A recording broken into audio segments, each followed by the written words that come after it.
All right, hey students, really excited to welcome you to lesson 1. And today we're going to be talking about the present simple. Now we're going to start off easy with the form, and then at the end or as we go, we're going to talk about the different uses of present simple. So pay attention. Of course, if you have any questions, send us a message and let's go. So first, we're going to start with the form. So as you know, we have the subjects I, we, you, they, he, she, and it. And then we're going to separate those into 3 different forms, our positive, negative, and question form. So here's our positive form. Here's an example. I usually work at home. My brother works in London. Now, this is an intermediate grammar course, so the S should be easy for you, but we're going to talk about those spelling rules in a second. So here, let's look at negative. My parents, so they don't live in Singapore. My parents don't live in Singapore. That's a negative form there. And then my sister, which would be she doesn't live in Canada. Maybe she lives in Antarctica. I don't know. All right, and then next we're going to talk about the question. So this is a simple yes/no question. Do you speak English? Yeah, you can answer that in your head. And for example, does he like rap music? All right, so that's our basic form. Let's quickly go over the S spelling rules just to give you an idea of how those work. All right, so remember, we only use these for present simple positive with he, she, and it. All right. So most verbs, we add S, so plays, stops, travels, calls. You can see in the positive example there, my brother works in London. Most verbs we're going to add S in the positive. Some verbs we add ES. Usually these verbs end with CH, SH, X. These verbs are always going to be followed by an ES. He teaches, she washes, he boxes, right?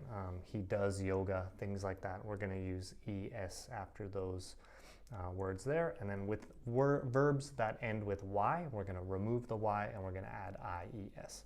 So that's like study. We take away the Y and we say studies or carries or hurries.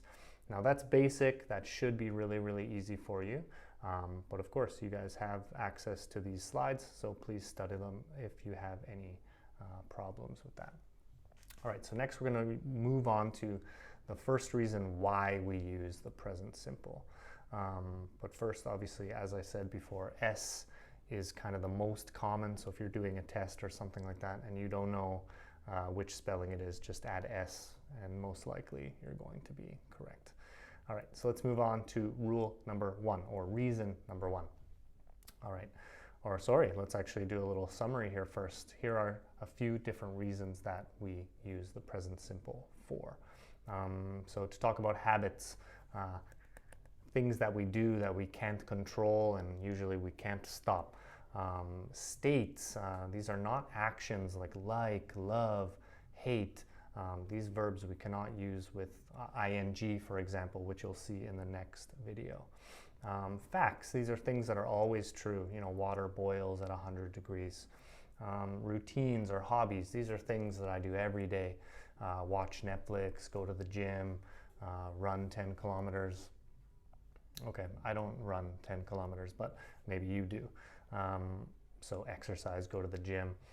Or to talk about how often we do something, so always, never, sometimes, or every day, every week.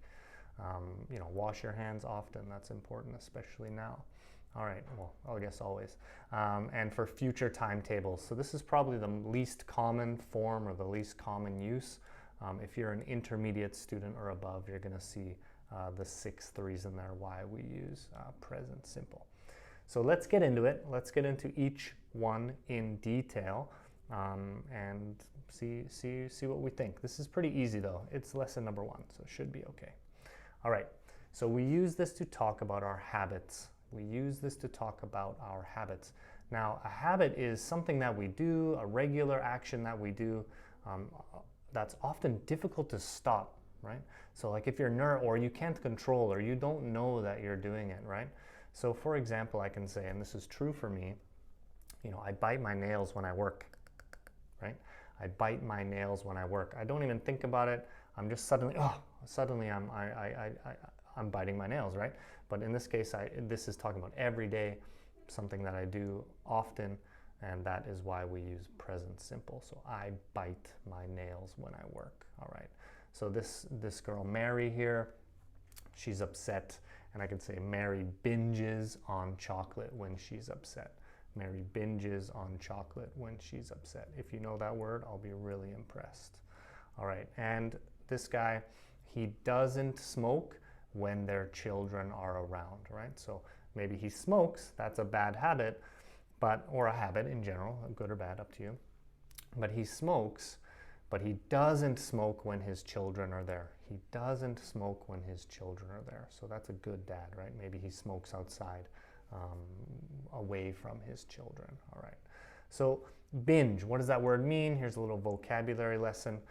This just means we do a lot of something in a short time. So if I'm on a diet, maybe 6 days a week I'm on a diet, and then 1 day a week I have a cheat day, and I just eat food, and I just kind of consume as much food as possible in a short amount of time.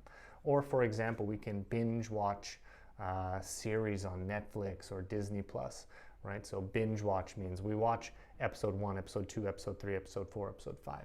We do those again and again and again. And if this is your habit, which maybe is not a great thing, we can use binge, right? So we binge drink, we binge eat, we binge watch. And binge watch is a very new vocabulary, because in my day, a long time ago, we didn't have Netflix. So I had to wait every week. All right, so do you have any bad habits? This is a good way when you're learning English, a new grammar point. It's really, really important. Even if you don't have a speaking partner with you, try to think in English. Oh, do I have any bad habits? Yeah, maybe I do. And just try to list those bad habits in your head, or you can write them down. And that's going to be really helpful for you to remember these grammar points. All right, so let's move on and try to practice, or try to think about these following questions. So if you have a friend, you're watching this with a friend, or you have a student sitting next to you, you can ask these questions. If not, you can think about them in your head. So on the previous slide, we talked about, do you binge watch Netflix? Again, that means episode 1, episode 2, episode 3. You're watching back to back to back to back. That's called binge watching, right? Usually we should watch one, then maybe take a break. But do you binge watch Netflix, and which shows do you like to watch? All right, so you can, again, thinking in English, really, really important. This is something that you can do at home without a teacher, without me, without these videos. Just kind of think, which shows do you like to watch? So you can say, I like to watch Modern Family. That's one of my favorite shows on Netflix. Yeah. All right. So does anyone in your family bite their nails? Does anyone in your family bite their nails? You can think about that. Oh yeah, my father bites his nails. Or, oh, I used to bite my nails, but I don't bite my nails anymore. All right, and then what bad habits does your best friend have, right? Oh, my best friend always reads my text messages, or something like that. You can kind of think about what's going on in your head, all right? So if we say, what bad habits does your best friend have? Here we see the verb have. Now, have is a state verb, all right? So that's the second reason why we use the present simple, all right? So to talk about states. Now, state verbs, what is that? I mentioned that on the first slide. These are not actions. So what that means is they have no ing form, usually, most of the time. And here are a few of them here. So often a state verb represents a feeling, like, love, want, need, desire, right? Usually these verbs we can't use with verb ing because they're not actions, they're states. So we always use them with present simple or simple tenses. Knowledge, like think, know, understand. Now I put an asterisk on think because think can be an action and a state. So maybe you'll notice that in video 3, all right? And possession, have, own, and possess. There's another asterisk there. Have has many different meanings. We are having a lesson, I'm having a coffee, I'm having breakfast. we're not talking about it like this. Here we're talking about have as in possession, right? So I can say, I have a 6-month-old cat. Or my brother has some bad habits. He possesses those. He owns those. Those are his habits. So I have a 6-month-old cat. She's very, very cute. All right. I like hanging out with my friends. Now you'll notice in a future video that like is always followed by ing. That's why you see that there. But I can't say I am liking. We can't say that. All right. And Mark is overweight. He needs to exercise. Now, of course, that's not true. Mark is actually thinner than me. But here I'm saying he needs to exercise. That's his feeling. We can't say he is needing, right? We cannot use those here. All right, or I can say, I'm sorry, he doesn't understand what you're saying. His English is not very good, right? He doesn't understand, not he isn't understanding. Different meaning, all right? So those are our state verbs, so we can practice those on this next slide. So let's see what we've learned. So which of the following are state verbs? Like, is that a state verb? Yes, it is. All right, next. Play. This is easy, I know. Is play a state verb? That's an action, so we can use that with ing. That is not a state verb. Is know a state verb? Yes. Remember, verbs of knowledge, know, understand. Those are usually going to be state verbs, so no ing. And then see. This is kind of a special verb because see has so many different meanings. I'm seeing my friend, I'm seeing a movie, very different meaning. But see, usually when we talk about the senses, these verbs are usually state verbs. So see, hear, taste, feel, and smell. I can smell rose, right? That's usually a state verb. I smell something. That's a state verb. We don't say I am smelling. A little bit different meaning. So most of the time, our 5 senses are used as states. There's a little extra bonus information for you guys. So next part here, we're just going to look at a little text. You know, these two friends, they're talking about their buddy Steve, and they're thinking like, let's invite him, or let's take him to a party, or let's invite him to a party. But I don't think Steve likes going to parties. So let's read this together. I'm going to look down and read this for you. And we're going to circle the state verbs together, all right? So I know, let's check if Steve wants to come and join us at the party. I think it'll be a lot of fun. I don't understand why he doesn't like having some food and drinks with his friends. I'll call and ask him if he's interested. I really hope he says yes. All right, so here, what we're going to do is we're going to check, we're going to circle the state verbs, and then we're also going to look at the other verbs and how they're in action. And there's one verb there that is a state and an action. If you can see it now, point it out, really awesome. We talked about it on the previous slide, but that'll be at the end. All right, so I know, right? Know, that's a state verb. Let's check if Steve wants, right? Wants, we can't say is wanting. I think it'll be a lot of fun. It will be, be is also a state verb. You'll see that coming up soon. Understand is a state verb. I don't understand why he doesn't like. Like is also a state verb. And I really hope he says yes. So those are all the state verbs in this little short conversation or short dialogue here. So let's take a look at the other ones. Check is an action. Come is an action. Join is an action. Having, there we go, that's an action. Call is an action. Ask is an action.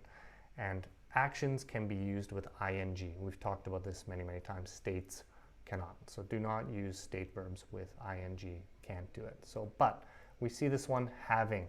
As I mentioned on the previous slide, having food, this means eating. So sometimes have can replace an action verb, and then of course, if that happens, we use it as an action. All right, so let's move on.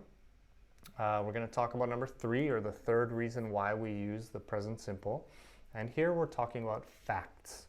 And a fact is something that is always true. So this should be really, really easy for you guys. The sun rises in the east, right? There it is. The sun rises in the east every day. 100% it happens. The sun rises in the east. Did you know that water boils at 100 degrees Celsius? Water boils. The sun rises. Here we're using present simple. The US has the world's largest economy. China's coming for you. But the US has the world's largest economy. And I am Canadian. I am Canadian. So as I said on the previous slide, the verb be is also used as a state verb, right? China is the most populous country, right? They have the most people, right? So here we can see again, the be verb is also used in present simple. All right, so here are some cool animal facts, because we use present simple to talk about facts. I like animals, so let's give you some facts about animals. Slugs have 4 noses. That's pretty disgusting, but they have 4 noses. I have 1, it's pretty big, so better to have 1 than 4. A cow gives 200,000 glasses of milk in its lifetime. That's pretty cool. Did you know that? All right. And a bat always turns left when it leaves its cave. I did not know that before I made this video, and I thought that was pretty amazing as well. And sharks kill less than 10 people a year. Sharks are not that dangerous. They're cute and friendly. Maybe not so cute, but not so dangerous. And lastly, wild dolphins call each other by their names. So maybe if a dolphin has a name, Matt, yeah, maybe they'll be like, hey, dolphin buddy, what's up? How are you? And that's 5 cool animal facts for you in the present simple. All right, so next we're moving on to talk about routines or hobbies. These are things that we do in our free time. I like keeping fit, so I do yoga quite often. So this example sentence actually has a state verb and an action verb. When he has free time, he plays video games. He has free time, again, that's a state. Plays video games is an action. He doesn't go to the gym anymore, so that's not a habit, not a routine. She uses a dating app on the weekends. And I can ask you, do you brush your teeth as much as you should? Maybe you do, maybe you don't, I'm not sure. All right, so let's practice. Here are 8 sentences. What I recommend, maybe hitting pause and trying to fill in those gaps. You can use a pen and a paper, or just use your lovely brain. But we're gonna go through the answers for these 8 sentences. All right, so my best friend loved reading novels. So my best friend, that's he or she, loves, right? My best friend loves reading novels. So this is a hobby, this is a routine. It's also a state, so that's actually okay. All right, unfortunately, I wake up every day in a terrible mood. Okay, that's probably not true. I usually wake up in a good mood, but if you wake up in a bad mood every day, this is a good sentence for you. He always forgets. He always forgets. So he, we have to add s. He always forgets to wash the dishes. She not enjoy going to the cinema. So here's a negative. You can go back to the first slide. She doesn't enjoy going to the cinema. No matter what he says, I think, that's my opinion. So this is where think is not an action, it's my opinion. I think it would be better to talk to her. Do you have an older brother? Do you have an older brother? Number 7, John blank chess every Friday afternoon. John is he, plays chess every Friday afternoon. And again, cats, because I love cats. Cats don't like swimming or getting wet. They hate it. So if you have a cat, don't give it a shower. Not cool. All right, let's move on.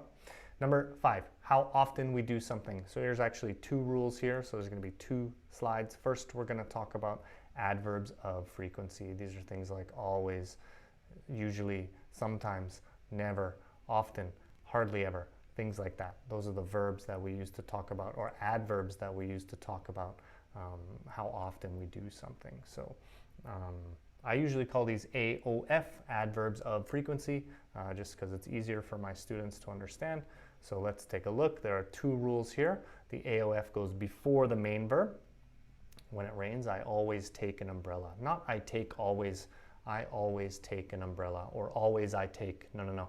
We're going to put it just before the main verb. So take is the main verb. I always take an umbrella. He hardly ever listens to music, right? So he hardly ever listens to music. Means if you look on the right side there, it means not often. He doesn't like listening to music, all right? And she usually eat that much? Maybe if you remember Mary from the binge eating Does she usually eat that much? So take, listen, eat. We have to put the adverb of frequency before the main verb. All right? But if we have the be verb, am, is, are, was, were, if we're talking about the past, it's going to go after the be verb. So, oh, Steve, he's always late. He is always, not always is late. He is always late. I'm not often hungry. Am, not often. Am, always. Am, usually. It's going to go after the be verb. And why is he often tired? This is a question, so is he often tired, right? So there we go. That's that. Next, number 5, how often we do something. We're going to use every day, every hour, every week, once a week, once a day, once an hour, twice a week. We're going to use a or an. You can see there in red. At night, in the morning, in the afternoon, in the evening, on Mondays, on Sundays, on Fridays. And these always go at the end of the sentence. That's really, really important. We can't say, I every day go out for dinner. Nope. We have to say, I go out for dinner every day. I go out for dinner every day. So here's just 2 more examples for you. He exercises twice a week, once a week, 3 times a day, whatever. Always going at the end of the sentence. They watch a movie on Sundays. Maybe it's a routine. Every Sunday. They watch a movie every Sunday. They watch a movie on Sundays. Same meaning. All right. And the last thing, number 6, to talk about future timetables. This is probably the least common use of present simple, but we do use this when the time in the future is fixed. So you can see there are some plane tickets, or there's a schedule, there's something it's automatically, or it's going to be that time. So for example, flights, lessons, movies, anything with a fixed time is going to be really important there. So my flight leaves at 6:50. So you'll see in the next video, we use present continuous to talk about future arrangements. But in this case, if it's fixed, like a flight schedule is always the same. Every Wednesday, the flight leaves at 6:50. So I can say my flight leaves at 6:50 a.m. What time does the movie start? It starts at 7:30. Don't be late. So we don't say what time is the movie starting, because on my ticket, you know, if I have a movie ticket, it says 7 p.m. or 7:30. The movie starts at 7:30. All right, so that's it. Thank you for watching. I hope you enjoyed this, and yeah, we'll look forward to teaching you along the way during this grammar course. All right, so see you next video.